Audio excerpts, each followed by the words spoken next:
Bonsoir, bienvenue sur la Voix de Morgane. J'espère que vous allez bien. Je reviens pour la suite d'Anna Karénine de Tolstoï. Voilà. Je vous remercie beaucoup pour votre écoute.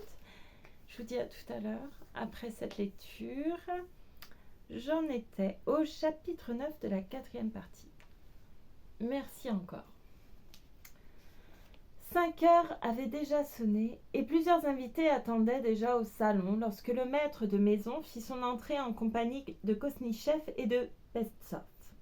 Grâce à leur ferme caractère et à leur belle intelligence, ces deux fortes têtes moscovites, comme les appelait Stepan Arkadievitch, jouissaient de l'estime générale. Ils s'estimaient aussi l'un l'autre, ce qui ne les empêchait point de faire preuve presque en toute chose d'une irrémédiable divergence de vues. Comme ils appartenaient au même parti, leurs adversaires ne faisaient guère entre eux de différence. Cependant, chacun d'eux représentait dans ce parti une nuance particulière, et comme rien ne prête plus au désaccord que les demi-abstractions, ils n'arrivaient jamais à s'entendre et avaient dès longtemps accoutumé de flétrir, sans trop y mettre de malice, leurs incorrigibles égarements mutuels. Ils s'étaient rencontrés à la porte et devisaient de la pluie et du beau temps quand ils furent rejoints par Oblonsky. Tous trois pénétrèrent dans le salon où étaient déjà réunis le prince Alexandre Dimitrievitch Tcherbatsky, Karénine, Tourovtsine, le jeune Tcherbatsky et Kitty. Stepan Arkadievitch vit tout de suite que la conversation languissait. Préoccupée du retard de son mari et du sort de ses enfants qui devaient dîner seuls dans leur chambre, Darya Alexandrovna, engoncée dans une robe de soie grise, n'avait pas su mettre son monde à l'aise. Chacun avait l'air de se demander ce qu'il faisait là et ne rompait guère le silence que par monosyllabes. L'excellent Tourovtsine ne dissimulait point sa gêne et le sourire piteux dont il accueillit Oblonsky signifiait clairement « Ah ça, mon cher, dans quel guêpier m'as-tu fourré ? En fait de beau monde, je préfère la dive bouteille et le château des fleurs. » Sans souffler mot, le vieux prince lançait à Karénine des coups d'œil furtifs et moqueurs. Son gendre devina qu'il ciselait quelque épigramme à l'adresse de cet homme d'État qui constituait ici, comme ailleurs, une chartreuse de sterlet, le plat de résistance. Kitty avait les yeux fixés sur la porte et se donnait du courage pour ne point rougir lors de l'entrée de Lévin. Le jeune Tcherbatsky, que l'on avait omis de présenter à Karénine, affectait des airs indifférents. Karénine lui-même, fidèle aux usages pétersbourgeois, arborait habit et cravate blanche. Ses manières distantes donnaient à entendre qu'il n'était venu en ce lieu que pour tenir parole et remplir un pénible devoir. Sa présence glaçait tout le monde. Stepan Arkadievitch commença par s'excuser de son retard, dont il rejeta la faute sur le fameux prince qui lui servait de bouc émissaire en pareil cas. Il ne lui fallut qu'une minute pour changer l'aspect lugubre du salon. Il aboucha Karénine avec Kosnichev et les lança dans un entretien sur la russification de la Pologne, dans lequel Pestsov s'immisça sans plus tarder. Il tapa sur l'épaule de Tourovtsine, lui souffla quelques bonnes blagues à l'oreille et le confia aux soins de sa femme et de son beau-père. Il complimenta Kitty sur sa beauté et trouva moyen de présenter le jeune Tcherbatsky à Karénine. Cependant, Lévin manquait toujours à l'appel. Oblonsky bénit d'ailleurs ce retard car, en inspectant la salle à manger, il constata avec terreur que l'on avait pris chez Deprez les vins de Xérès et de Porto.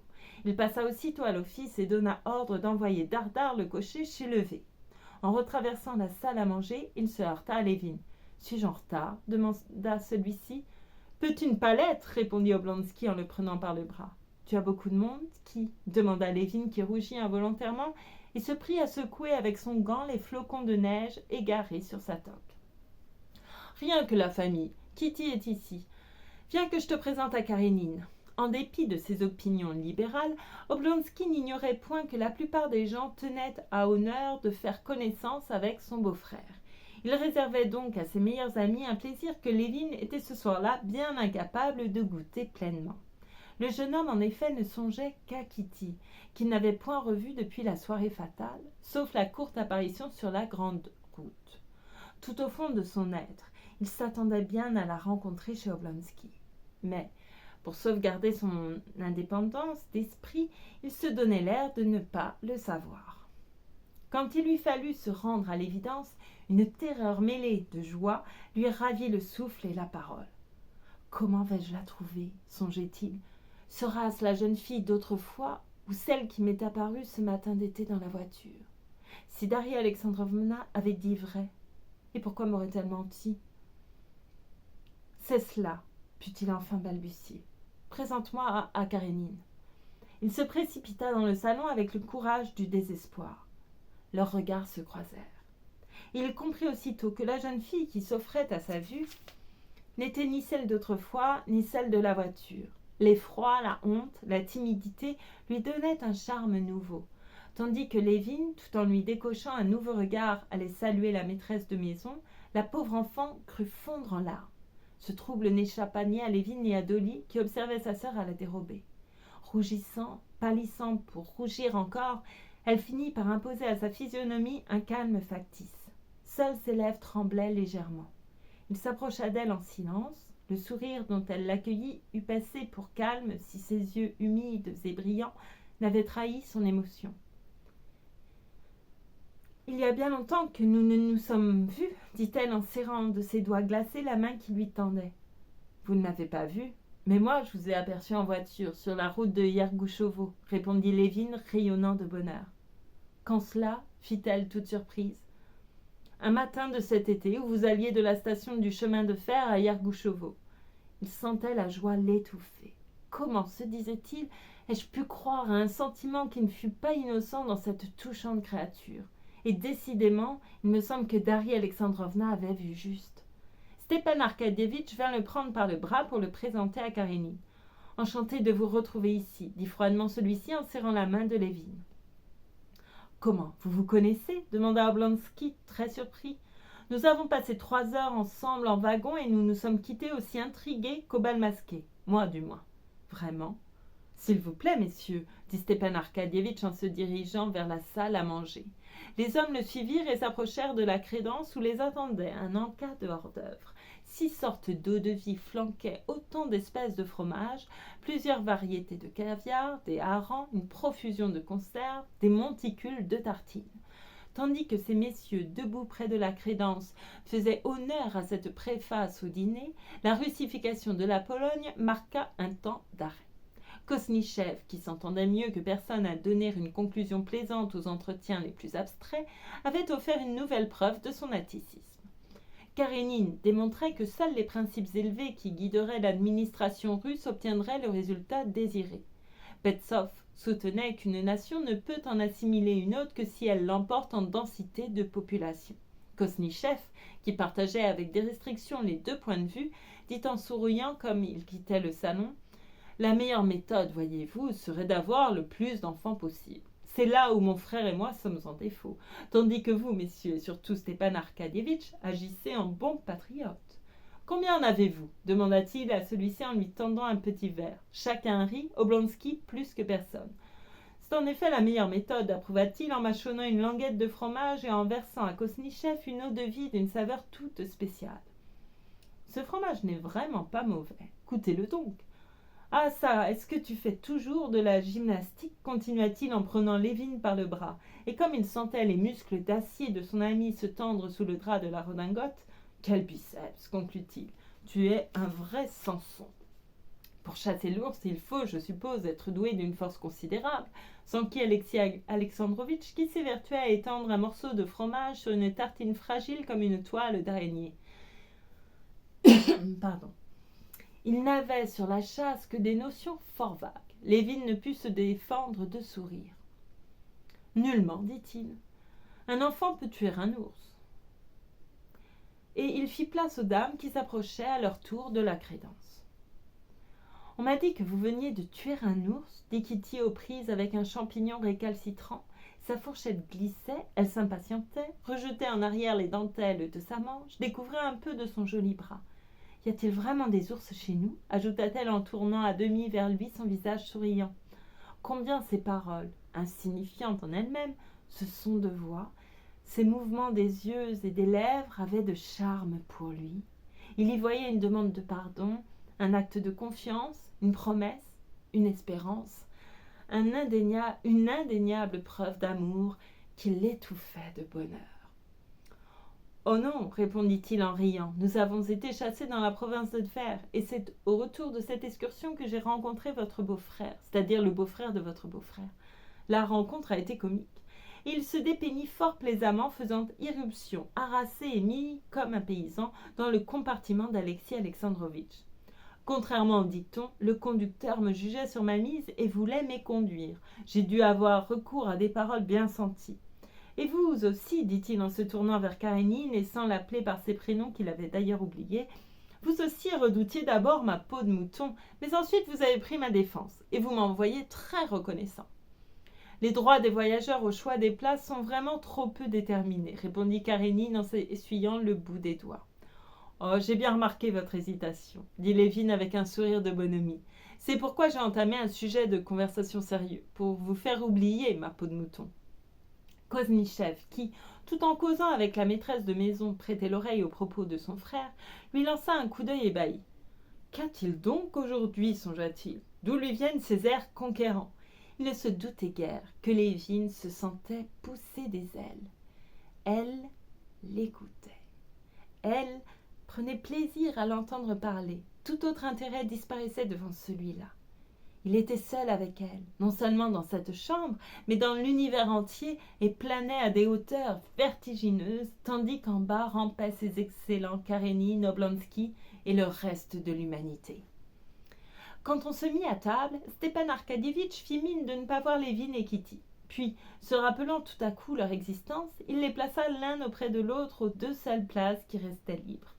Le dîner ne le céda point au couvert, objet spécial des préoccupations d'Oblonsky. Le potage Marie-Louise, accompagné de petits pâtés qui fondaient dans la bouche, fut un vrai régal. Mathieu, avec deux domestiques en cravate blanche, fit le service adroitement et sans bruit. Le succès spirituel correspondit au succès matériel.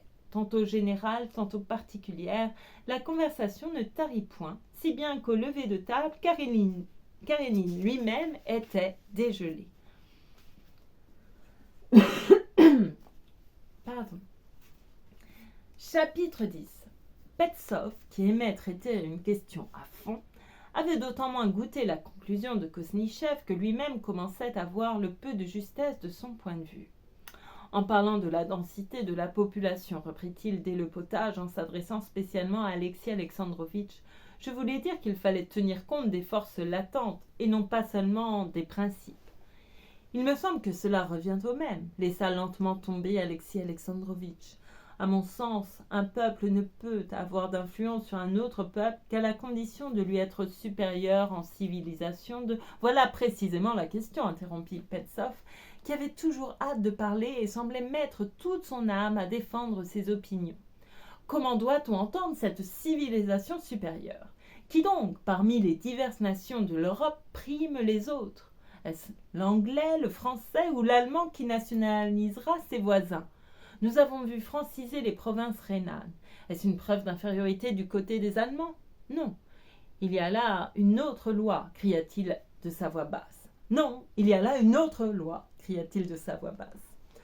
Je crois que la balance penchera toujours du côté de la véritable culture, dit Karénine en fronçant quelque peu le sourcil. Mais quels sont les indices de la véritable culture? Je crois que tout le monde les connaît. Les connaît-on vraiment? Demanda Koznichev avec un sourire malicieux. On admet généralement qu'elles reposent sur l'instruction classique. Mais nous assistons sur ce point à de furieux débats, et le parti opposé avance des preuves qui ne manquent pas de valeur. Vous êtes pour les classiques, Serge Ivanovitch, dit Oblonsky. Vous offrirai-je du Bordeaux? Il ne s'agit pas de mes opinions personnelles, répondit Koznichev avec la condescendance qu'il aurait éprouvée pour un enfant, ce qui ne l'empêcha d'ailleurs point d'avancer son verre. Je prétends seulement qu'on allègue de bonnes raisons de part et d'autre, continua-t-il en se retournant vers Karénine. Tout en étant classique par mon éducation, j'avoue que les études classiques n'offrent pas de preuves irrécusables de leur supériorité sur les autres. Les sciences naturelles prêtent tout autant à un développement pédagogique de l'esprit humain, approuva Petsov. Voyez l'astronomie, la botanique, la zoologie avec l'unité de ses lois. C'est une opinion que je ne saurais pleinement partager, objecta Alexis Alexandrovitch.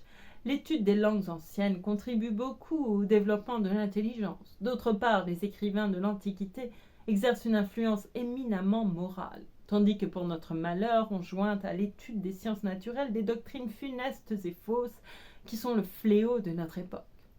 Serge Ivanovitch allait répondre, mais Petsov l'interrompit de sa grosse voix pour démontrer chaleureusement l'injustice de ce jugement. Kosnichev, qui paraissait avoir trouvé un argument décisif, le laissa parler sans trop d'impatience.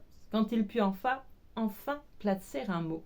« Avouez, dit-il à Karénine avec son sourire narquois, que le pour et le contre des deux systèmes seraient difficiles à établir si l'influence morale, disons le mot, anti-nihiliste de l'éducation classique ne militait pas en sa faveur, sans aucun doute. Nous laisserions le champ plus libre aux deux systèmes si nous ne considérions pas l'éducation classique comme une pilule préservatrice que nous offrons à nos malades contre le nihilisme. Mais sommes-nous bien sûrs des vertus curatives de ces pilules ? Conclut-il par un de ces tours attiques qu'il affectionnait. Le mot fit rire tout le monde, et plus particulièrement Tourovtsine, qui attendait depuis longtemps quelques saillies de ce genre. Stepan Arkadievitch avait eu raison de compter sur Petsov pour attiser la conversation. En effet, à peine les débats semblaient-ils clos par la boutade de Kosnichev que cet enragé discoureur les fit rebondir. On ne saurait même accuser le gouvernement de se proposer une cure. Il obéit sans doute à des considérations d'ordre général et ne se préoccupe guère des conséquences que peuvent entraîner les mesures qu'il prend. Je citerai comme exemple l'instruction supérieure des femmes. Alors qu'il devrait la considérer comme funeste, il ouvre cours sur cours à leur intention. Alexis Alexandrovitch objecta que l'on confondait d'ordinaire l'instruction avec l'émancipation, d'où les préjugés contre celle-là. Je crois au contraire, rétorqua Petsov, que ces deux questions sont intimement liées l'une à l'autre. La femme est privée de droit parce qu'elle est privée d'instruction, et le manque d'instruction provient de l'absence de droit. N'oublions pas que l'esclavage de la femme est si ancien que bien souvent nous sommes incapables de comprendre l'abîme légal qui la sépare de nous. Vous parlez de droit, dit Serge Ivanovitch, quand il put ouvrir la bouche. Est-ce le droit de remplir les fonctions de juré, de conseiller municipal, de fonctionnaire public, de membre du Parlement ? Sans doute. Mais si les femmes peuvent exceptionnellement remplir ces fonctions, ne serait-il pas plus juste de donner à ces droits le nom de devoir ? Un juré, un conseiller municipal, un employé de télégraphe remplit un devoir, personne n'en doute. Disons donc que les femmes cherchent, et fort légitimement, des devoirs. On ne peut donc que sympathiser avec leur désir de prendre part aux travaux des hommes. C'est juste, appuyait Karénine. Le tout est de savoir si elles sont capables de remplir ces devoirs. Elles le sauront certainement dès qu'elles recevront une instruction plus développée, dit Stepan Arkadievitch. Ne voyons-nous pas... Et le proverbe, dit le vieux prince qui avait écouté cette conversation en riant de ses petits yeux moqueurs. Je puis le citer devant mes filles. La femme a les cheveux longs, c'est ainsi qu'on jugeait les nègres avant leur émancipation, s'écria Petsov mécontent. Ce qui m'étonne, reprit Serge Ivanovitch, c'est de voir les femmes ambitionner des devoirs que bien souvent les hommes cherchent à éluder. Ces devoirs, dit Petsov, sont accompagnés de droits. Les honneurs, le pouvoir, l'argent, voilà ce que cherchent les femmes. C'est absolument comme si je briguais le droit d'être nourrice et trouvais mauvais qu'on me le refusât, alors que les femmes sont payées pour cela, dit le vieux prince. Tourovtsine éclata de rire, et Serge Ivanovitch regretta de n'être pas l'auteur de cette plaisanterie. Karénine lui-même se dérida. « Oui, mais un homme ne peut allaiter, dit Petsov, tandis qu'une femme... Pardon, un Anglais à bord d'un navire est parvenu à allaiter son enfant, dit le vieux prince, qui se permettait devant ses filles quelque liberté de langage. Soit qu'il y ait autant de femmes fonctionnaires que d'anglais nourrices, dit Serge Ivanovitch, heureux d'avoir lui aussi trouvé un mot.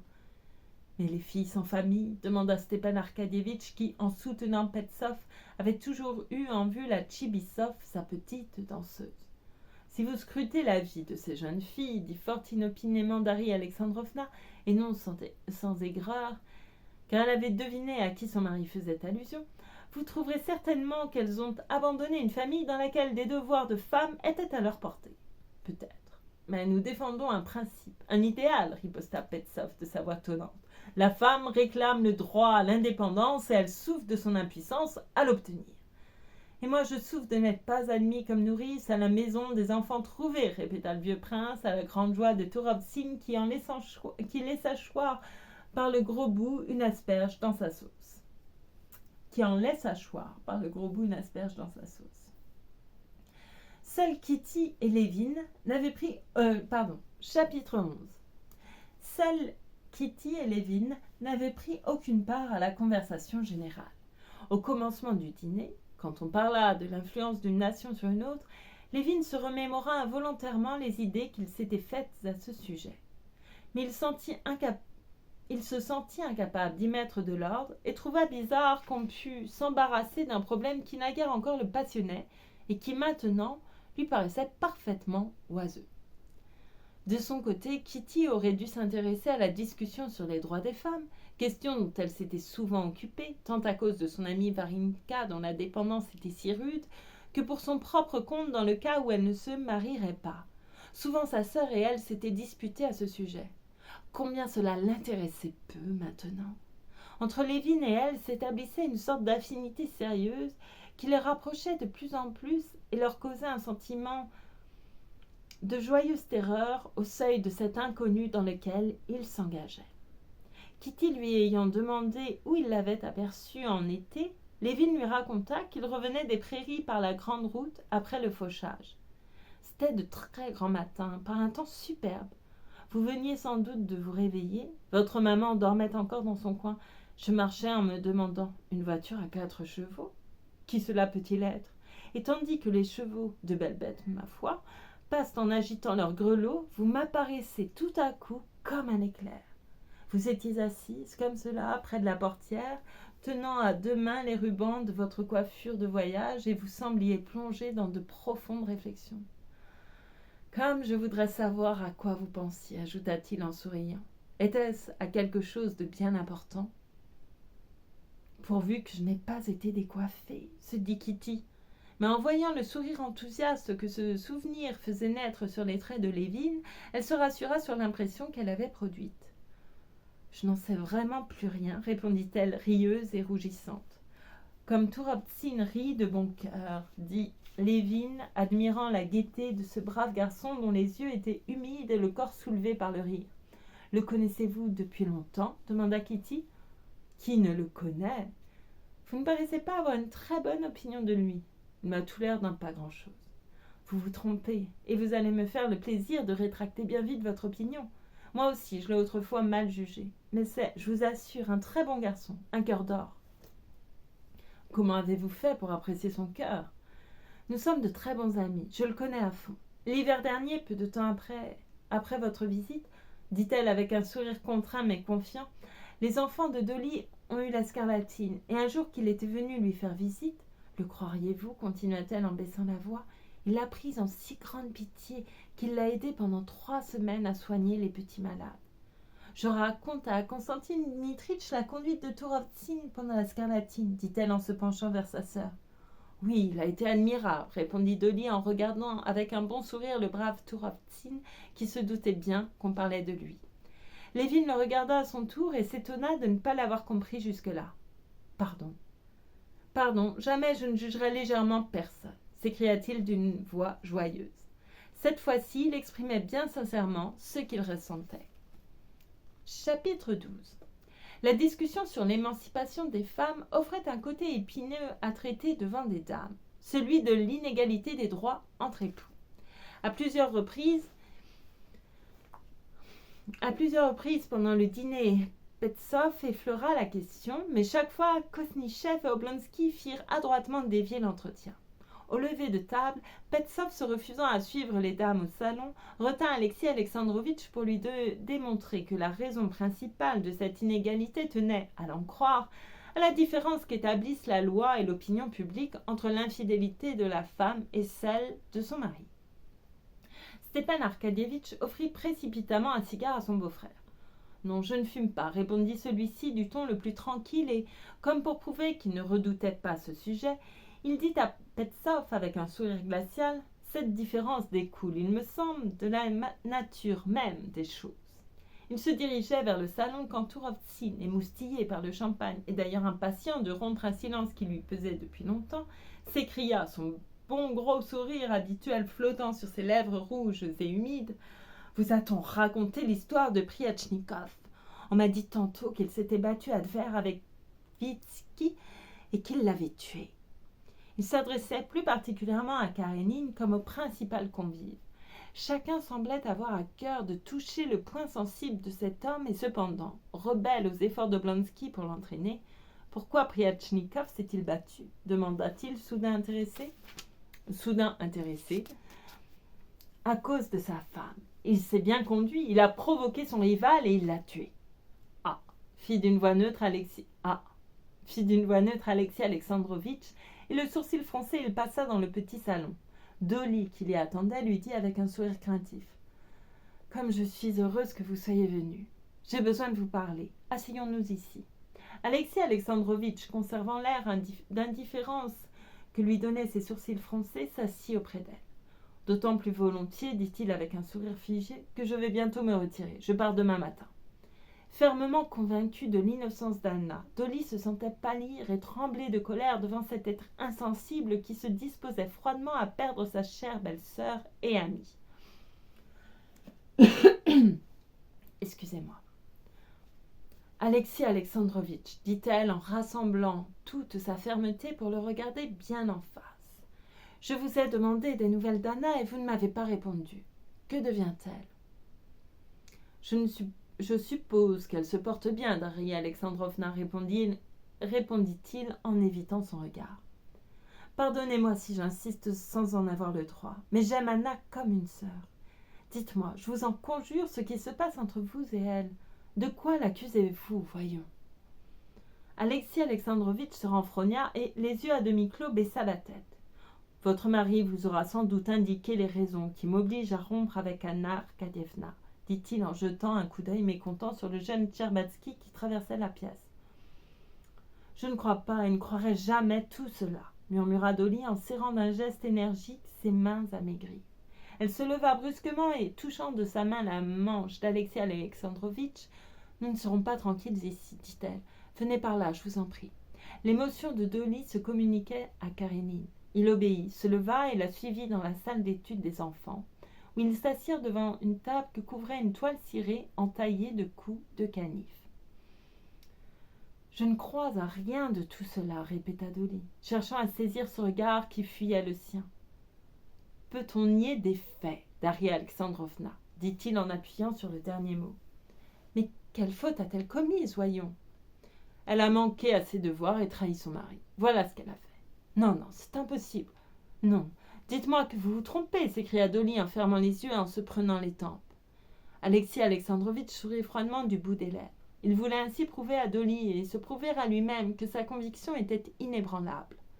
Mais cette chaleureuse intervention rouvrit sa blessure et ce fut avec une certaine animosité qu'il répondit à Dolly.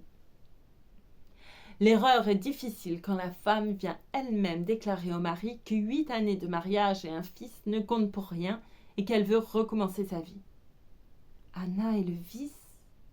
Comment associer ces deux idées ? Comment croire ? Daria Alexandrovna, dit-il, sentant sa langue se délier et regardant enfin sans détour le visage ému de Dolly. Je donnerais beaucoup pour pouvoir encore douter. Quand je doutais, j'espérais malgré tout. Maintenant, je n'ai plus d'espoir et cependant, j'ai d'autres doutes. J'ai pris mon fils en aversion. Je me demande parfois s'il est le mien. Je suis très malheureux. Ces derniers mots étaient superflus. Dès qu'elle eut rencontré son regard, Dolly comprit qu'il disait vrai. Elle eut pitié de lui et sa foi dans l'innocence de son ami en fut ébranlée. « Mais c'est affreux, affreux. Vous êtes vraiment décidé au divorce ? J'ai pris ce dernier parti parce que je n'en vois pas d'autre à prendre. » Pas d'autre, murmura-t-elle les larmes aux yeux. Si, il doit y en avoir. Le plus affreux dans un malheur de ce genre, reprit-il comme s'il devinait sa pensée, c'est qu'on ne peut pas porter sa croix comme dans toute autre infortune, une perte, une mort. Il faut agir, car on ne peut rester dans la position humiliante qui vous est faite. On ne peut vivre à 3. Oui, je comprends, je comprends, répondit Dolly en baissant la tête. Elle se tut, ses propres chagrins domestiques lui revinrent à la mémoire. Et tout à coup, levant son regard vers Karénine en joignant les mains d'un geste suppliant. « Attendez donc, dit-elle. Vous êtes chrétien, songez à ce qu'elle deviendra si vous l'abandonnez. » J'y ai pensé, beaucoup pensé. Daria Alexandrovna, répondit-il en offrant à sa pitié, qu'elle lui accordait maintenant tout entière, un visage aux yeux troubles et aux joues couvertes de plaques rouges. Lorsqu'elle m'a annoncé mon déshonneur elle-même, je lui ai donné la possibilité de se réhabiliter. J'ai cherché à la sauver. Qu'a-t-elle fait alors ? Elle n'a même pas observé la modeste condition que je posais, le respect des convenances. On peut, ajouta-t-il en s'échauffant, sauver un être qui ne veut pas périr. Mais avec une nature corrompue au point de voir le bonheur dans sa perte même, que voulez-vous qu'on fasse ? Tout sauf le divorce. Qu'appelez-vous tout ? Songez donc qu'elle ne serait plus la femme de personne, elle serait perdue. C'est affreux. Que voulez-vous que j'y fasse ? Répliqua-t-il en haussant les épaules et les sourcils. Le souvenir de la dernière faute de sa femme le ramena soudain au même degré de froideur qu'au début de l'entretien. La sympathie que vous me témoignez me touche beaucoup, ajouta-t-il en se levant, mais il est temps que je me retire. Non, attendez, ne faites pas son malheur. Moi aussi j'étais trompée. Dans ma jalousie, mon indignation, j'ai voulu tout quitter. Mais j'ai réfléchi. Et qui m'a sauvée ? Anna. Maintenant, mes enfants grandissent, mon mari revient à sa famille, comprend ses torts, devient meilleur. Et je reprends goût à la vie. J'ai pardonné. Pardonnez, vous aussi. Alexis Alexandrovitch écoutait, mais les paroles de Dolly restaient sans effet sur lui, car dans son âme grondait la colère qui l'avait décidé au divorce. Il se rebiffa et déclara d'une voix haute et perçante, où tremblaient des larmes de colère, « Je ne puis ni ne veux pardonner. Ce serait injuste. Pour cette femme, j'ai fait l'impossible et elle a tout traîné dans la boue qui pourrait lui convenir. Je ne suis pas un méchant homme et n'ai jamais haï personne. Mais elle, je la hais de toutes les forces de mon âme. Et la haine que je lui ai vouée pour tout le mal qu'elle m'a fait m'empêche de lui pardonner. » « Aimez ceux qui vous haïssent, murmura Dolly. Karénine eut un sourire de mépris. Ces mots qu'il ne connaissait que trop bien ne pouvaient s'appliquer à sa situation. On peut aimer ceux qui vous haïssent, mais non point ceux que vous haïssez. Pardonnez-moi de vous avoir troublé. À chacun suffit sa peine. Et retrouvant son empire sur lui-même, Alexis Alexandrovitch prit congé et se retira. Chapitre 13. Quand on quitta la table, Lévin, craignant de déplaire à Kitty par une assiduité trop marquée, résista à la tentation de la suivre au salon. Il resta avec les hommes et prit part à la conversation générale. Mais, sans voir la jeune fille, il devinait chacun de ses gestes, de ses regards et jusqu'à la place qu'elle occupait. La promesse qu'il avait faite d'aimer son prochain et de n'en penser que du bien lui parut facile à tenir.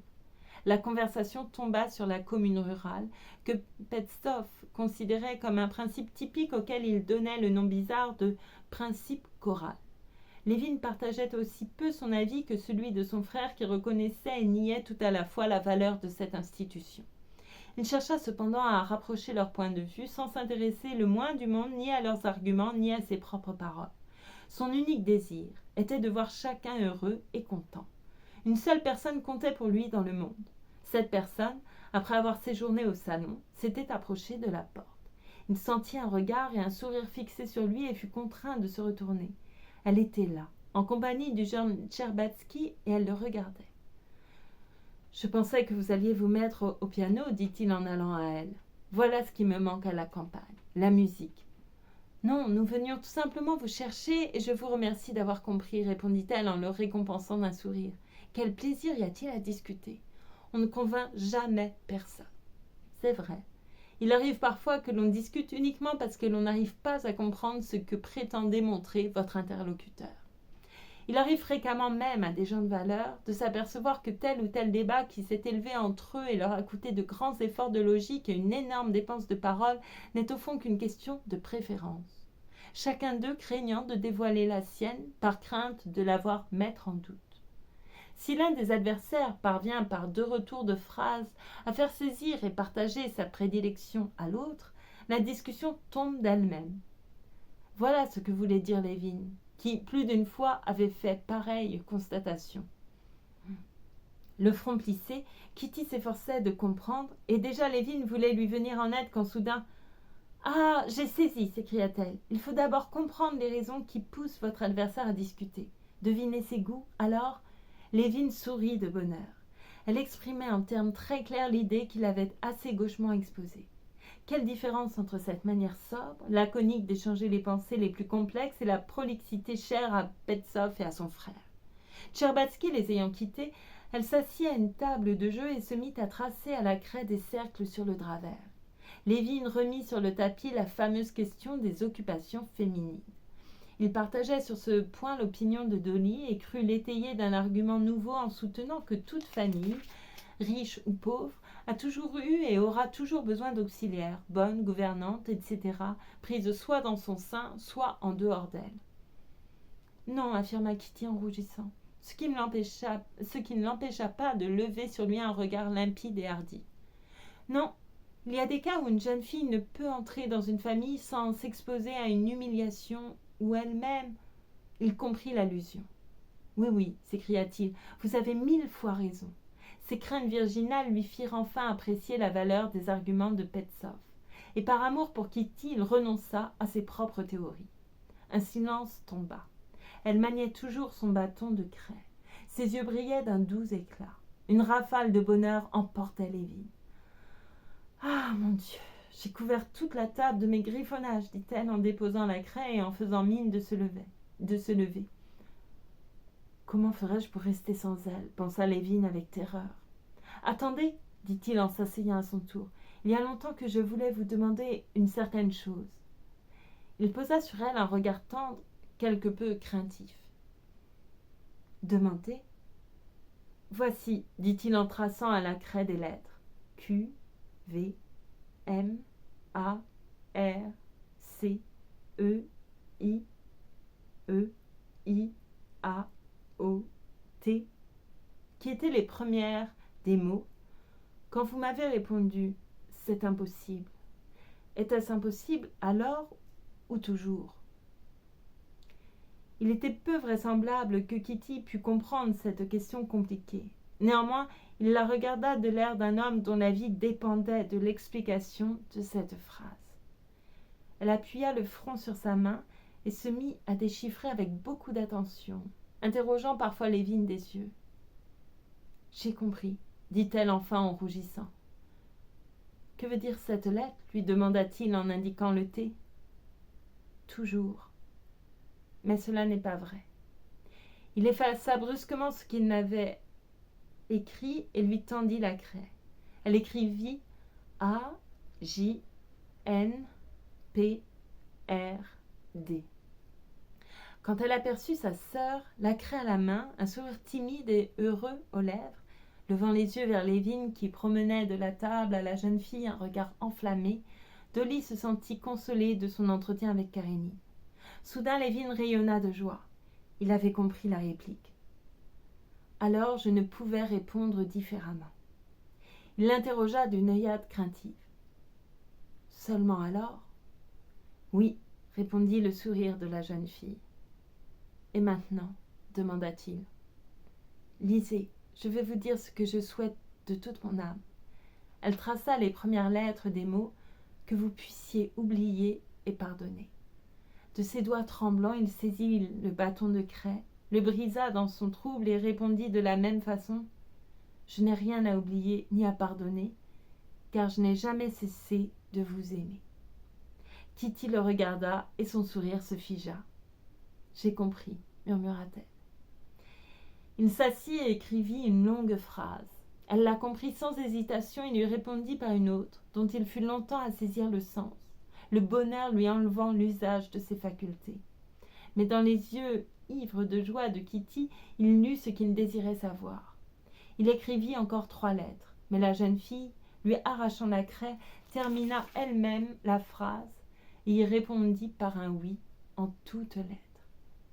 « Vous jouez au secrétaire » dit le vieux prince en s'approchant. « Très bien, mais si tu veux venir au théâtre, il est temps de partir. » Lévin se leva et reconduisit Kitty jusqu'à la porte. Ils avaient eu le temps de tout se dire. Elle l'aimait, Elle préviendrait ses parents. Il viendrait faire sa demande le lendemain.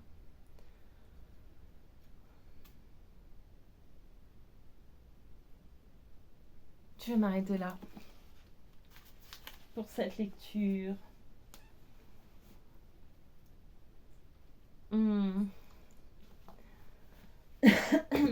Eh oui, c'est sans doute parce que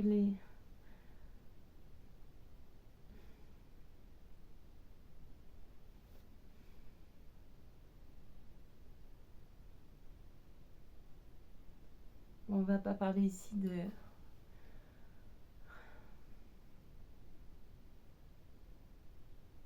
des femmes, des droits des femmes. Il y aurait beaucoup à dire. Il y a trop à dire pour pouvoir en parler. Mais c'est souvent débattu par des hommes quand même.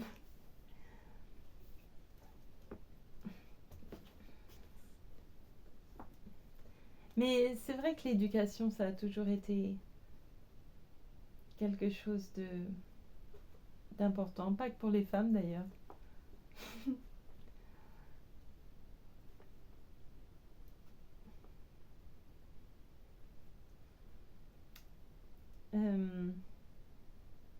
Je pensais à Simone Veil, je pensais à d'autres personnes aussi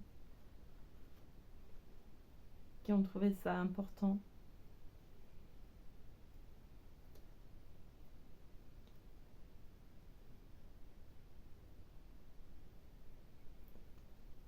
On revient dessus aussi. Enfin, j'ai pas envie de parler de ça. J'ai pas envie de parler de choses sérieuses aujourd'hui. J'ai envie de lire des poèmes.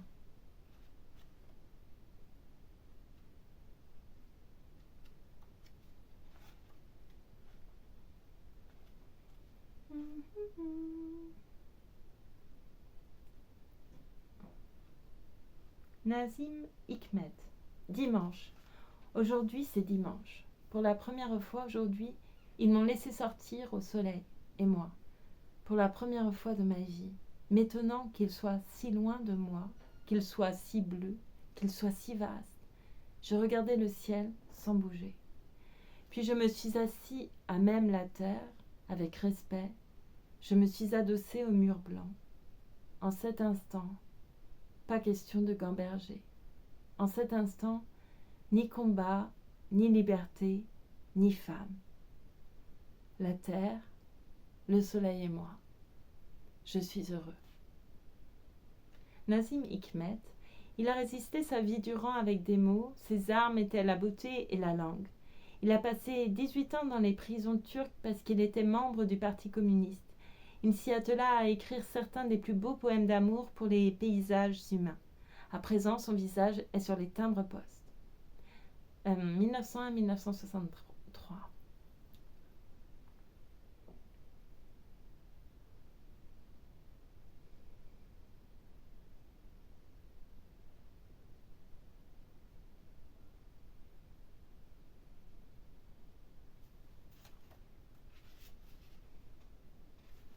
Jules Mougin, je vais vous dire, il y aura toujours des printemps, des bourgeons et des pommes. Il y aura toujours des mésanges bleus, et des filles et des garçons qui s'aimeront, et des enfants plein les maisons, et des maisons avec des œillets tout autour. Les mois d'avril reviendront, et les nuits chaudes, et les amours. Le oui et le non, le veux-tu et le pas encore, et l'accord total. Bêtes et gens et le végétal. Le recommencement, l'ensemencement. Pour la gloire d'être éternellement. Quel est donc ce signe dans le ciel de nuit? Est-ce un astre qui désire? La nuit est merveilleuse. Une étoile se marie. Jules Mougin, 1912-2010. Tout au long de sa vie, il fut facteur. Tout au long de sa vie, il écrivit des lettres et des poèmes. Figure de l'art brut, il peignait sur les boîtes à camembert, dessinait sur les murets, correspondait avec Chessac et Dubuffet. En marchant, il écrivait. Raymond Carver, le meilleur moment de la journée. Fraîche nuit d'été, fenêtres ouvertes, lampes allumées. Fruits dans la coupe, et ta tête sur mon épaule. Voilà les instants les plus heureux de la journée. après les heures du petit matin, bien sûr, et le moment qui précède le déjeuner, et l'après-midi, et les premières heures de la soirée. Mais vrai, j'aime ces nuits d'été, plus encore, je crois, que tous ces autres moments. Le travail est fini pour la journée, et personne qui puisse nous atteindre à présent, ni jamais. Raymond Carver, 1938-1988. Grand nouvelliste américain, Raymond Carver écrivait également des poèmes dans cette langue pure et profonde à la fois, évidente et minimaliste, qui raconte avec tendresse et précision l'amour et l'alcool, la solitude, la pêche, la vie. Je vais en lire quelques-uns encore.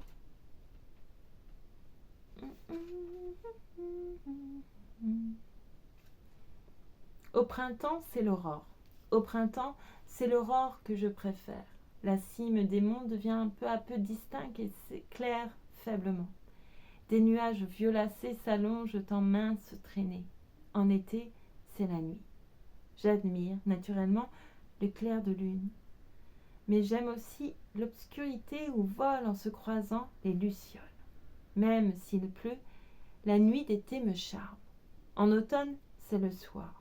Le soleil couchant darde ses brillants rayons et s'approche de la crête des montagnes. Alors les corbeaux s'en vont dormir, et en les voyant passer par 3, par 4, par 2, on se sent délicieusement triste. Et quand les longues files d'oies sauvages paraissent toutes petites, c'est encore plus joli. Puis, après que le soleil a disparu, le bruit du vent et la musique des insectes ont une mélancolie qui me ravit. En hiver, j'aime le matin, de très bonne heure. Il n'est pas besoin de dire le charme de la neige, mais je goûte également l'extrême pureté de la gelée blanche ou, tout simplement, un très grand froid. Bien vite, on allume le feu, on apporte le charbon de bois incandescent. Voilà qui convient à la saison. Cependant, à l'approche de midi, le froid se relâche. Il est déplaisant que le feu des brasiers carrés ou ronds se couvre de cendres blanches. Sei Shonagon, je ne sais pas comment on prononce, environ 965. Dame de cour pendant l'époque de Heian, Sei Shonagon, dont le nom reste inconnu, était une dame de compagnie de l'impératrice Fujiwara. Ses notes de chevet sont des carnets d'observations, de fragments, de listes, de poésies ou de complaintes toutes plus belles, espiègles et sensibles les unes que les autres. J'ai un recueil d'elle. Enfin, oui, je ne sais pas s'il y en a d'autres, mais j'ai... Bon, bref. Christian Bobin. Te voilà, légère neige. Lundi 18 novembre. Te voilà, légère neige, première sœur, née avant-terme. Tu te reposes sur les toits orangés des maisons et tu fonds en touchant les routes noires. Les enfants dans les écoles doivent être distraits ce matin. C'est par leurs yeux que je te regarde et c'est en leur nom que je te salue. Ton silence et ta blancheur étant ce qui, du monde, s'accorde le mieux avec leur rire de toutes les couleurs. En certaines heures de certaines journées, je suis privée de tout secours, mais voir cela est déjà un secours. Oh, je lis mal. Thierry Metz. Dimanche. C'est dimanche aujourd'hui, donc ça tombe bien. Dimanche. Un vent de sud, très chaud. La source qui alimente le puits est à sec. Mais l'ortie a trouvé de l'eau. On fera une soupe ce soir, avec le cri du coq. J'ai choisi de rester dans la colline, sous le feuillage d'un tilleul. Le soleil est si haut que l'arbre n'est plus qu'une ombre dans la mémoire de l'arbre. Mais d'ici, on voit la route où passent quelques voitures. Aucun nuage, des chardons, des ronces. Plus loin, la Garonne. On attend quelque chose qui ne viendra pas. Pourtant, le coq fait sa tournée comme un vieux shérif. Des hirondelles bavardent sur un fil de téléphone. Des bateaux se suivent et se croisent sur le canal. Et près du pont de pierre qui enjambe la parole, on voit l'âme des pêcheurs qui sert d'appât et de signal. Mon dimanche est un pays simplifié.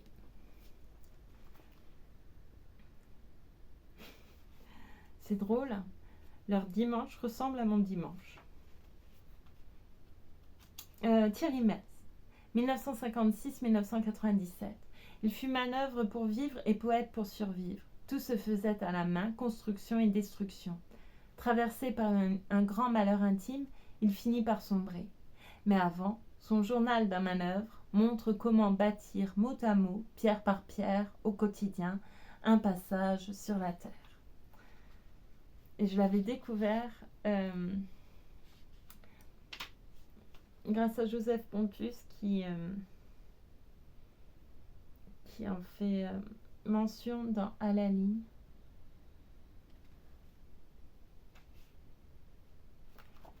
Allez, un dernier ou non, on s'arrête là?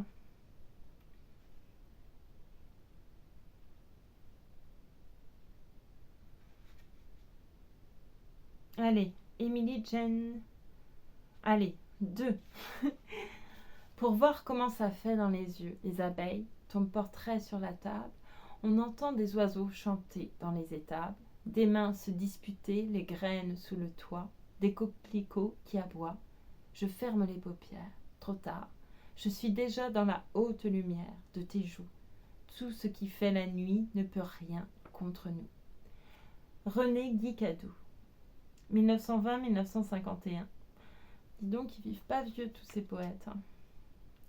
Poète et romancier, il fut comme tous ceux de sa génération définitivement marqué par la guerre, thème de ses premières œuvres. Ami de Max Jacob ou Pierre Reverdy, présenté comme le chef de file de l'école de Rochefort, il chante avec un lyrisme parfois magique la nature, le temps et surtout son amour pour Hélène Cadou, son épouse, elle-même poète. D'ailleurs, attendez. Ah oui, mais non, je voulais le chanter. N'importe quoi. Pardon. Le soleil est couché, à présent l'herbe longue. Le soleil est couché, à présent l'herbe longue oscille, languissante, dans le vent du soir. L'oiseau s'est envolé de cette pierre grise pour trouver quelque chaud recoin où se blottir. Il n'est rien, dans tout le paysage désert, qui vienne frapper mon regard ou mon oreille, si ce n'est que le vent, là-bas, accourt en soupirant sur la mer de bruyère. Août 1837. Émilie Jane Brontë, 1818-1848. Elle vit dans la campagne anglaise, imagine avec ses 2 sœurs Charlotte et Anne des mondes imaginaires, se passionne pour la marche et les animaux. Sauvage et d'un romantisme noir, elle écrit des poèmes et compose un unique chef-d'œuvre, Les Hauts de Hurlevent. 30 ans.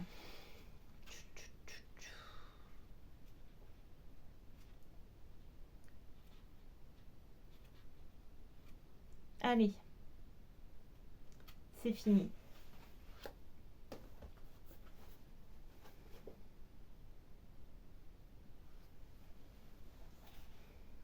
Oui, Guillou.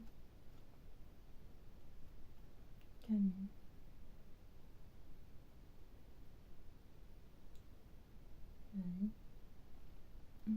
Oui.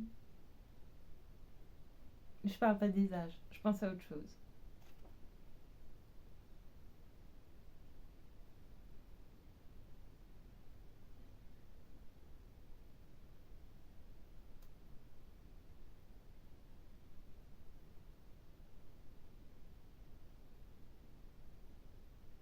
Moyen de communication. Il n'est pas utile qu'elle soit messagère. La modeste colombe à ta fenêtre t'informe que la douleur commence à basculer dans l'oubli. Et je viens de moi-même te dire que le ruisseau, le tournesol, l'étoile roulent sans se presser. L'avenir vient à ta rencontre, tu le sais bien, sans trope ni fioriture. La meilleure traduction est le bouche à bouche, dans le baiser bilingue. Les nouvelles circulent avec douceur.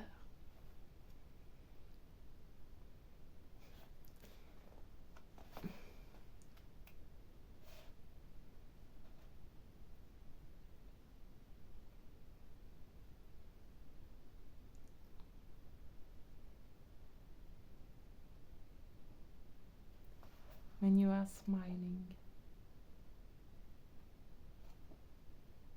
Non, une prochaine fois.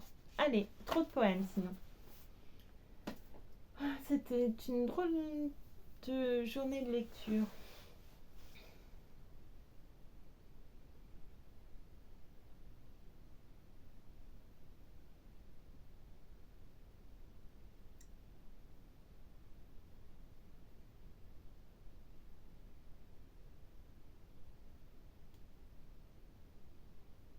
Il y a quand même du positif dans le monde. Oui. Et ça, c'est plutôt une bonne nouvelle.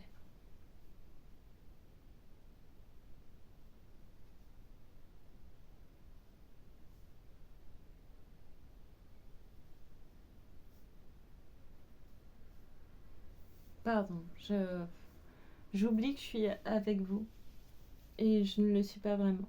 Je vous remercie beaucoup. Je vous souhaite une belle soirée. Surtout, prenez soin de vous et à bientôt. Merci encore.